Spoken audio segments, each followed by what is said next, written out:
Welcome everyone to hito number 3. The objective of this lesson is to reflect on my professional teaching practice, focusing on key areas such as classroom management, lesson delivery, and student engagement. Through the needs analysis, I aim to mention how I use the information provided to deal with the strengths and challenges in the learning process of my students. I will also mention challenges observed during my teaching practice and how these have impact on me. Based on the analysis, I will show the unit plan which addressed the specific needs of the students, incorporating strategies to enhance their language skills, motivation, and overall academic progress. To sum up, this reflection will not only help me refine my instructional approach, but also guide my future growth as an educator. Well, I'm currently doing my professional practice in Colegio Chileno Árabe, located in Chihuayante. It is a subsidized establishment that has an astonishing infrastructure and enough resources to develop different type of skills and learnings in students. The class I choose is a 11th grade and the students are really committed to learning, especially with the English subject where they have demonstrated their interest in learning even more. Their self-perception regarding their level of English is intermediate. However, I would say that they have a high level. The analysis gave me enough information to know what were the areas in which the students lose their interest and also in which they are willing to participate. It is important to identify the strengths and weaknesses so we can take advantage of those areas in which students comprehend better and to try to improve the areas in which they lack skills. After doing the needs analysis, I knew that the skill they hate most was writing. So with that information, I challenged myself to encourage writing with some attractive activities. On the contrary, I also knew that speaking was not a problem for them, so I could include more speaking activities to improve even more the fluency and pronunciation. When designing this lesson, I carefully considered the results of the needs analysis to ensure that the objectives align with both the course goals and the students' specific needs. As mentioned before, the results obtained showed me that writing was the skill that most students hate, so I decided to lead some classes to an engaging writing activity. Regarding the UDL, the needs analysis impact on the selection of UDL as it provided enough information not only regarding the skills, but also about how they would like to be taught, what kind of resources they would like to work with, this in order to develop a better understanding in every skill using the way of learning they need. For example, the needs analysis showed me that most of the students are interested in using Kahoot or different digital tools to learn, so I used them to diversify the learning process.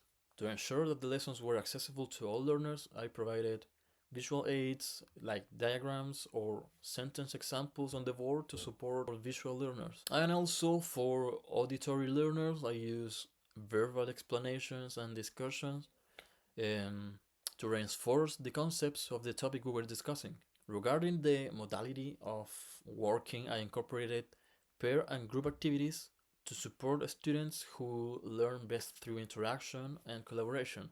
Through that dynamic, the assessment used was mostly by observation, as I could identify the authentic learning and behavior and in a natural classroom setting, being helpful for me to identify some kind of pattern within the activities.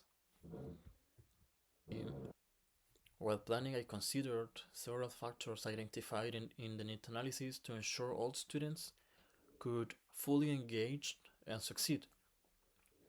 To address linguistic challenges, I provide clear explanations and examples of the concept seen, emphasizing key differences, instructions, sentence frames, or visual aids.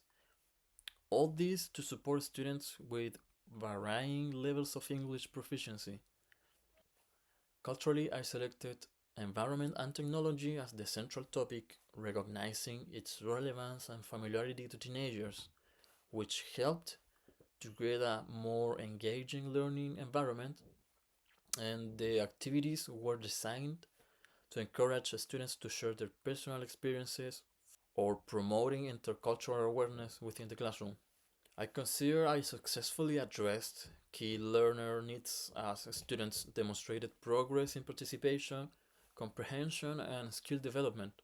Some adjustments I would make in the future are adjusting the lessons to better support students who found the content challenging and providing more differentiated tasks to cater to varying skill levels. Engagement is something I manage well, however, I will incorporate more interactive activities like games, role plays, and more multimedia resources. This semester provided me valuable insights into classroom management and students' engagement. I learned the importance of flexibility in adapting lessons to meet diverse learner needs and how incorporating interactive and student-centered activities significantly enhances participation and comprehension. While this experience has deepened my commitment to fostering an inclusive and engaging learning environment, also it has influenced my educational goals by emphasizing the need to continually develop innovative teaching methods and prioritize students' well-being along the academic achievement. To end up this reflection, I would like to mention how this practice brought me much closer to what is being a teacher in almost every aspect. And as I mentioned, growth is something that is expected after this kind of experience, and mine is being able to reach all the types of learning my students would need.